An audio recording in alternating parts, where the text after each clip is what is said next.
So I've got to say, in order to understand the deepest layer of the Bible, you have to have incredible objectivity. You have to have an open mind, which means you can't be a believer in the material and you can't be an atheist that says it's just hogwash, I hate it, get rid of it, it's nothing but baloney, because there is something there. It's not what the theist says. It's not what the atheist says. And to find it, you have to have an open mind and a willingness to turn inward. In this video, I'm going to spend some time demonstrating that the Bible and ancient teachings are based completely in psychology. There's something here in the book of James. The book of James is in the Bible near the end. I can remember going to church and nobody ever taught anything from the book of James. It's something that's kind of obscure and people don't talk about, but there's some fun things in there. It's a very short book, and it really has a spot where almost in plain language it tells us to utilize psychology or psychological processes for healing. And my name is Dan Paulson. Welcome to the video. I'm going to cover that in this video. Let's do that. I'm going to bring up two books of James here. One of them, King James Version, and the other one from the NRSV. The NRSV has some verbiage variations in it that I want to show you that make it so that I don't like it anymore. I used to love the NRSV for a variety of things. I still like the fact that it has blocks out and kind of tells you the next stage of what's happening. I like that part of it. But when they've gone through and reworded it, they have hacked some things up and changed the psychological meaning. You can no longer interpret it and interact with it. Let's take a look at an example here. All right, to keep it easy, I put two verses side by side here, or one after the other. 17, the first one up here in yellow, this is the NRSV, and that's where that comes from. The second one here, 17, this one is imported. It's the same verse from the King James Version. Okay, let's read and see what they sound like that's different from each other. And remember, I'm saying this is psychological. Anyone then who knows the right thing to do and fails to do it commits sin. King James Version. Therefore, to him that knoweth to do good and doeth it not, to him it is sin. Do you see that word? Or the to him right there, those two words, to him. It doesn't say that in the NRSVU. It did that in the King James Version. The reason that's important is this. Not only is it a psychological process, but it's based in different brain types and different thinking architecture, different structural ways that we process information. You can have people that do things that it doesn't bother them. There's going to be people that do things that are going to feel shame and guilt and stuff like that, where somebody else might do the same thing and go, who cares? Those people are worthless. They're this, they're that. Grab them by the pussy. I grab them by the pussy. That's what I do. I wouldn't be able to do that without feeling guilt. We got a president that was fine with that. It's just, yeah, whatever. That's just the way it is. Okay, so what happens? He's not going to be bothered by doing that. It's not a physical act. It's what you put to it. You're the one that is sitting there thinking, God, I feel guilt, I feel shame. You're going to be living through that. The person that doesn't feel that isn't going to experience it. So this is letting us know something right here. To him, there's something that we know within ourselves to resolve. If you know that it's there and you don't resolve it, you're going to feel like crap. You know you've got to do this. You're going to be haunted by it. It doesn't say that in the NRSVU. That's a critical piece. It's not going to apply to everybody. It's going to apply to the seeker. You're the one that has the brain. You're the chosen one that goes, I can't stand this stuff. I got to get it off of me. I can't live with that stuff.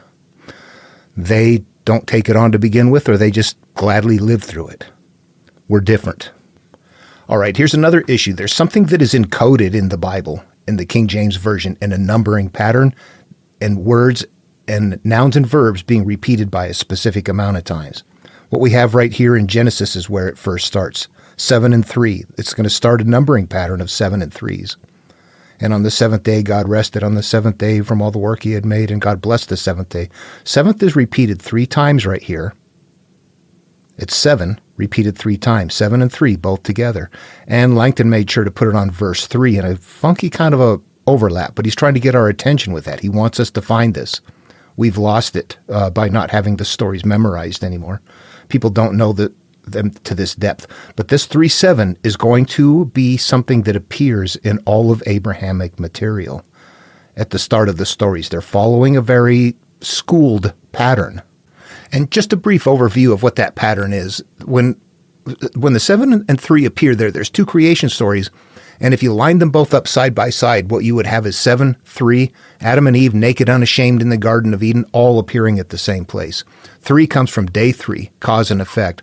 God said, make the tree grow that has the seed that produces more seed with more plant within itself. And so it happened.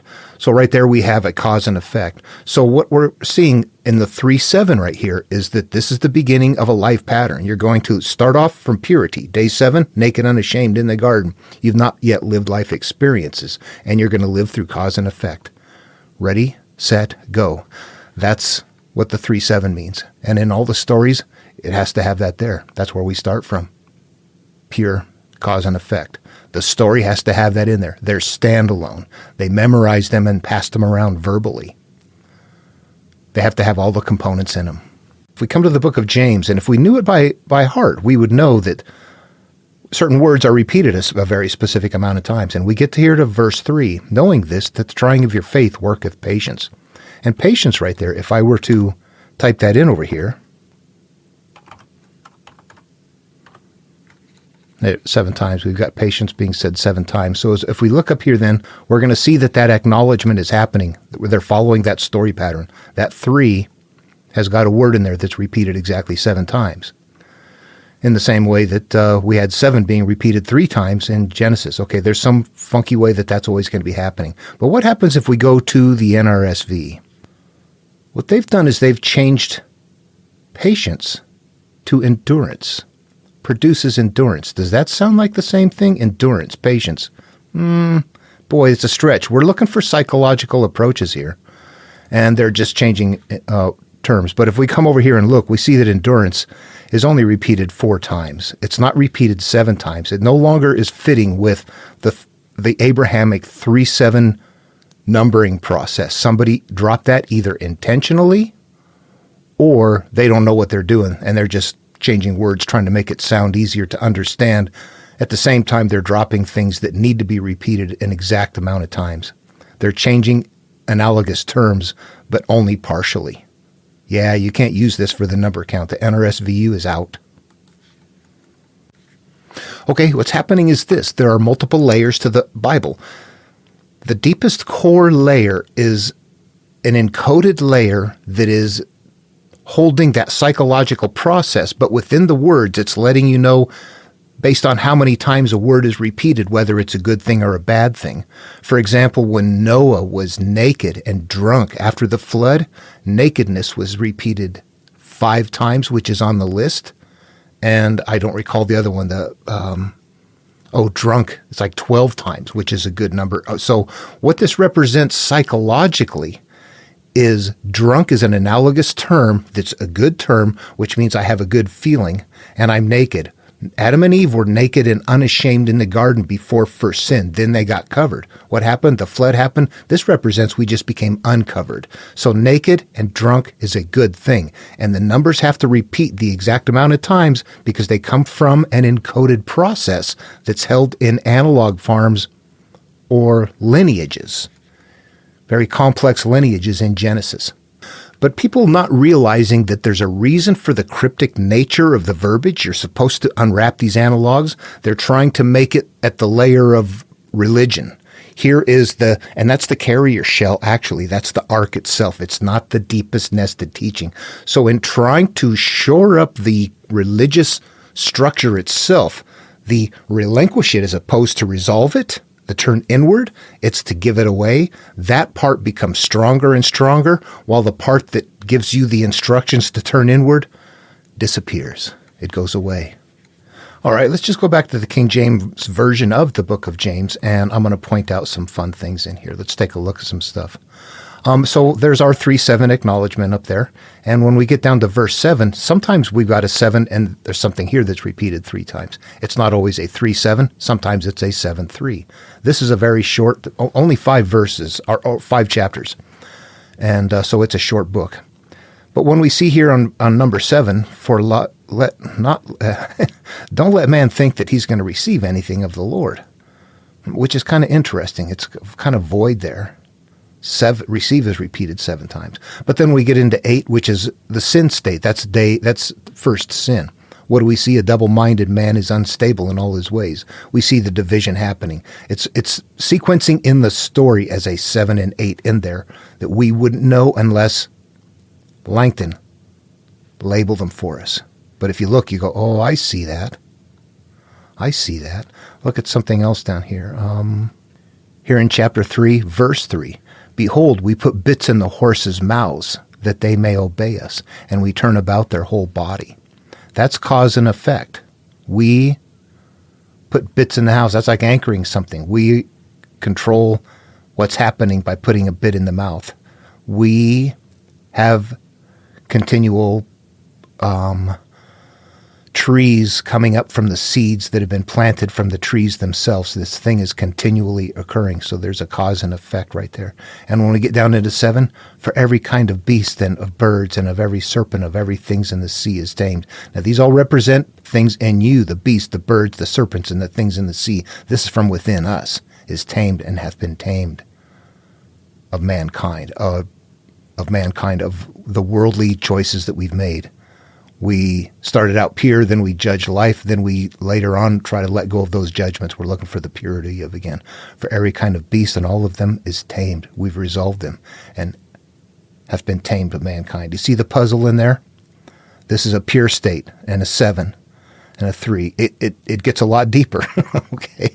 But I want to get down here to the, what does this say? Confess your faults one to another and pray one for another that you may be healed. The effectual fervent prayer of a righteous man availeth much. Okay, we have to understand we're going to have to work on this. These are all analogous terms. We need to know what confess is, what pray is. We think we know what healed is. They don't mean what we think they do. We have to give them a different value. Effectual what's a righteous man? Everybody thinks they're a righteous man. There's a definition to that righteous man right there. What is that? We can do that. What we're doing here is healing by acknowledging with another like-minded person, psychiatry. Confess your faults one to another. What is a fault? A fault is what you're holding on to that it's that thing that you can't let go of, the thing that you feel guilty of, the issues, the judgments, or maybe not guilt, but pain, hurt, shame, victimized somehow. There's something about you that is derogatory that you hold within you. That's a fault. Confess and pray. Praying is resolving it. We're going to talk about this. We're not going to sit here and bitch about it. This happened, and I hate that, and I hate it. We're going to sit back and go, okay, whew, why did this happen? We have to step outside of it and start working at understanding that we're just coming through life and we have to separate ourselves from our feelings. I said that wrong and I caught it on editing. We don't have control over our feelings. Our feelings is how we live life. That's our spirit, our soul. The state of our mind and our thoughts and our feelings is how we live life. What we're really working to accomplish here is understanding that we have made judgments about experiences. We can never change the memory of what happened. We have to change the perception of what happened so that the emotional state of it shifts from something that is derogatory to something that is benign. That the energy of that stored memory is causing us to continue to experience like energy in life. The only way to change the life flow is to change what we're carrying.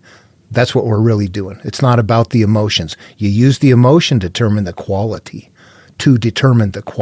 of the memory. If you can remember it and go, God, I don't like it, it's not okay. If you can remember it and go, yeah, it's in the past. Now you resolved it. But we're not the kind of person that can do it just by saying so. We're the ones that, like I said, there's people that have to resolve things and there's people that don't. Okay, we're the ones that are trying to look for our purity and gain something out of it. A righteous man availeth much. Righteous. If we go to Genesis, that's where righteous is established. Righteous is actually a term that is an incredibly common term. It would surprise you to know how common it is. All right, I can assure you I'm abbreviating for this video, but if we come here to Genesis and we look at things like righteous, we see that it's repeated 12 times, and it's on the list of all that are being gathered up. The 3 and 7 don't stand alone. They go out and gather up other numbers. And here's an example of that. Do you see right here in this area where if you read through it, there's this staccato read that just sounds kind of weird. It is a code place. What if there's 50 righteous? Would you destroy it? Or would you spare any for the 50 righteous? Why would you slay the righteous with the wicked, and the righteous should be as the wicked? And if I find 50 righteous within so it keeps it. It almost has a Dr. Seuss sound to it to me. But if I look through here, I see that righteous 1, 2, 3, 4, 5, 6, 7 is repeated exactly 7 times right here. And 50 is repeated 4 times. 5 is repeated 3 times. We're gathering up the 5. 40 is repeated 1, 2, 3, 3 times. 40 is also repeated 3 times. 40 is going to be another one of the numbers that we are going to be working with. Rain for 40 days, 40 nights, 40 years in the desert, 40 days in the wilderness. That 40 is going to show up all over, but this is where they're gathered and they're put into use. This is a code place. It comes all the way down here to the tens. All right, but you see that 7 in use and you see righteous. Righteous is what? Righteous is a pure state then. Righteous would be the same thing. Think about this. A righteous man is the same thing as a person who has found nirvana or the kingdom of heaven within. That's what it is. Somebody who is an enlightened individual that is no longer living through their mass of things. Somebody worships God and believes in God and they call themselves righteous for that. Well, they hate this and hate that and hold on to a bunch of things and judge over here. They're not righteous. They're not doing the right thing, okay? So a righteous person is what you're doing here is you're healing and working towards that state of purity. You're talking with somebody. This could just as easily say, instead of confess your faults one to another and pray for one another for, the effectual, fervent prayer, you're functioning, you're working, it's effectual. What are we doing? We're trying to heal. We're doing it with intensity. We've got to resolve this issue. It's acting out. It's hurting me. It's causing my life to be this wreck. You could just as easily say, go to a psychologist and work with them until this issue is no longer something that bothers you. But that's not what they were doing back then. They talked with each other. But also look at their lifestyle. They lived together. They didn't drive. They didn't have to take off at the end of the day. They were living in close proximity to each other their entire lives. Their whole communal system would be so much different than what we have going on today, living separately and getting lost in our own media and things like that. We don't live in the same way that they did. So here's that number pattern in place. Leviticus, Authorized King James Version here again. We get down to 7 and what we have. And the sons of Aaron. If I go look at that.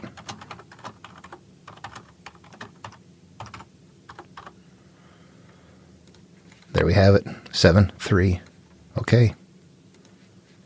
Job's an interesting one because it gives us even more than that. Here in verse 2 it has 7 sons and 3 daughters. What do we have? A male and a female component. Adam and Eve, 7, 3. Sons, daughters, 7 sons, 3 daughters. You see the numerical connections. They're referencing male and female component at a pure state, ready to live through cause and effect.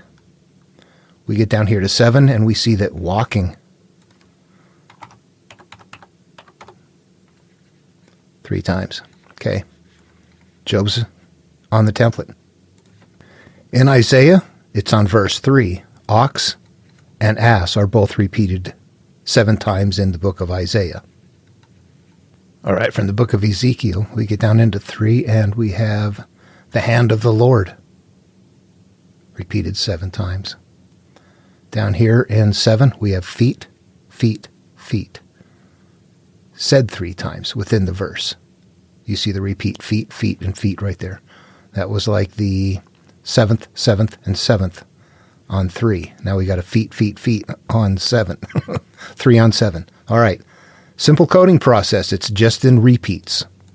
Here in Ecclesiastes, what we have down here in verse number 3. There it is. Verse number 3 and prophet 7 times. In the book of Jonah, we're going to see that in verse 7 down here, every is repeated 3 times. But also we see lots, lots, lot. Lot is repeated 3 times there.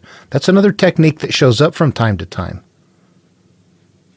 If it's repeated 3, the same word is repeated the exact amount, same amount of times, same as in Genesis. So there we have it, 7-3 again. All right, the reason I show that 3-word repeat technique is because that's what they're using in the Gospel of Thomas. It is also following that Abrahamic pattern. Sorry, doubters. It's as viable as anything you're working with. Let me get the 7 here. And Jesus said, "Blessed is the lion which becomes man when consumed by man, and cursed is the man whom the lion consumes, and the lion becomes man." Do you see what's happening here? Lion, lion, and lion. And that's the only place in the Gospel of Thomas where lion appears. 7:3 right there. But surely it can't be in the Gospels. That's different. That's accurate one, right? That's not man-made. Matthew, King James Version. Chapter 1's a lineage. The calling actually starts here in chapter 2. Now when Jesus was born in Bethlehem of Judea. Okay, so that's where it starts. We're going to go down here to verse 7, and we're going to find diligently repeated 3 times. 7:3, template in use. This is a monomyth. Book of John. I'm not going to hit them all. I just want to hit some high points and some that are like, okay, yeah, that kind of covers the ground without doing every book. We get to the book of John. What do we have here? In verse 7, the same came 3 times. If you are up here in 3, without is said 7 times, repeated 7 times in King James Version. So they're keeping count of the nouns and verbs, and they're analogs, they're analogous. What do they mean? Without, devoid of, 7. Okay, that's what you're looking for. We want to be without, poor in spirit, seeking emptiness, ridding the mote in the eye, the bundle of memories, pure state. 3, 7, pure state, cause and effect. I need to wrap this up. It can get so much bigger. I could do hours and hours on just one book alone. I'm just showing high points here and some common things that you look at and go, yep, that's a pattern that's existing there. Okay, Revelation, the big one. Man-made, what's it hiding in here? We go to verse 3 and we see blessed is repeated exactly 7 times.